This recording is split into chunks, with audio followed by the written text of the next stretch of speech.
school, I started learning about African slavery at a very young age. I think I was first taught about it in grade 3. When Black History Month rolled around, my black teacher, Miss Davis, ranted about how whites enslaved blacks and how we should feel bad. Later on, in grade 6, they made us read this book in class about an African slave girl who was taken from her homeland by white slave owners to be abused by southern redneck slave masters. Miss Davis, other black activists, and my school history books were quite inaccurate. Unfortunately, many white people are infected by this mental disease known as white guilt.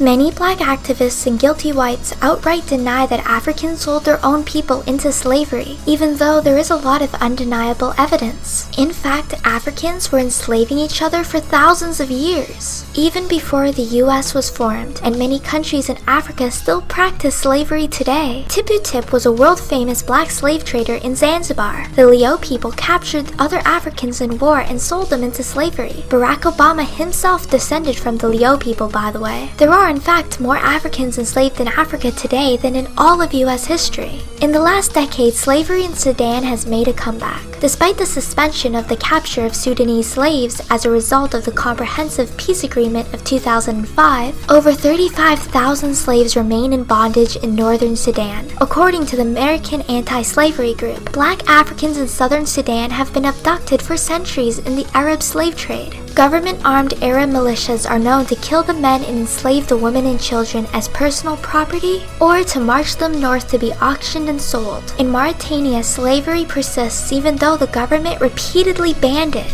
It's unknown exactly how many Africans are enslaved in this country. Estimates range wildly. At least 90,000 darker-skinned Africans still live as the property of the Muslim Berber communities. Other estimates, perhaps using a broader definition, claim up to 600,000 men, women, and children, or 20% of the population, are slaves to North African Arabs. This percentage of slaves is the highest in the world. Sex slavery is a huge problem in many African countries like South Africa, Liberia, Sierra Leone, northern Uganda, Congo, Niger, and Mauritania and Sudan, as I mentioned above. In Ghana, Togo, and Benin, a form of religious forced prostitution known as Trosi forcibly keeps thousands of girls and women in traditional shrines as wives to the gods, where priests perform the sexual function in place of the gods. And it's not only Africans being enslaved in Africa. Many Chinese prostitutes are trafficked into Ghana to service communities in the country. Victims are recruited under the guise of working as restaurant assistants. They are then confined and forced to provide sexual services. Children are also victims of slavery in Africa today. Children are kidnapped and sold for $20 to $70 each. They are sold into sex dens or as unpaid domestic servants in wealthier oil-rich states, such as Nigeria and Gabon. At least white countries outlawed slavery a long time ago.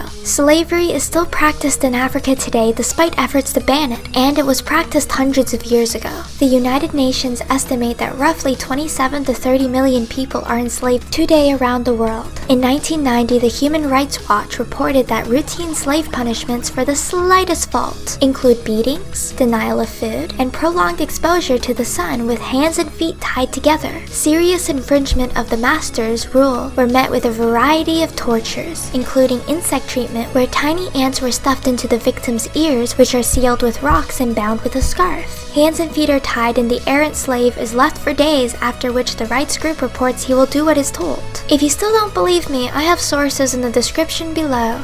Whites were actually the first people to stop slavery in modern times, yet white people are exclusively blamed for historical slavery. In the 16th and 18th century, Africans enslaved 1.5 million white Europeans in the Barbary slave trade, yet you don't hear white people crying out for reparations. African Muslims raided up the coastlines of Europe, kidnapping and enslaving white European Christians. The men were galley slaves and the women were sex slaves. This was way more brutal than working on a plantation or as a domestic servant.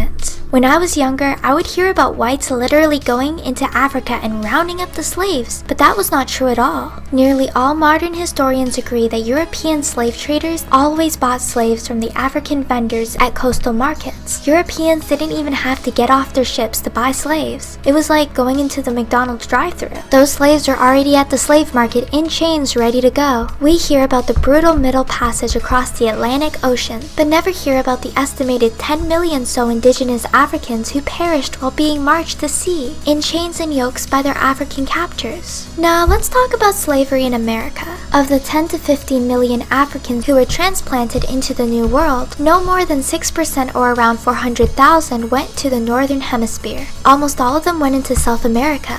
So that means about 94% of slaves were transported across the Atlantic to serve Hispanic slave owners. But we don't look at Hispanics as evil slave owners. At the peak of black slavery in the South, only 5% of Southern whites owned slaves. If you include the white people of the North, it means only 1.4% of white Americans owned slaves. Jewish Americans were the biggest slave owners in America per capita, but Native Americans and other blacks owned slaves in America as well. In fact, the first slave owner in the 1600s, USA, was a black man named Anthony Johnson. An estimated 3,000 blacks owned a total of 20,000 slaves in the year 1860 in America. One study concluded that 28% of free blacks owned slaves, which was a far higher percentage than that of free whites. Through my research, I was constantly wondering, why don't black activists ever talk about this shit? It seems like the majority of the population has no concept of history or facts, due to the media and our schools censoring reality. Through telling the lie of the white slave trade, they have installed crippling guilt into the white population. Guilt is a very powerful historical weapon used to weaken and demoralize the people.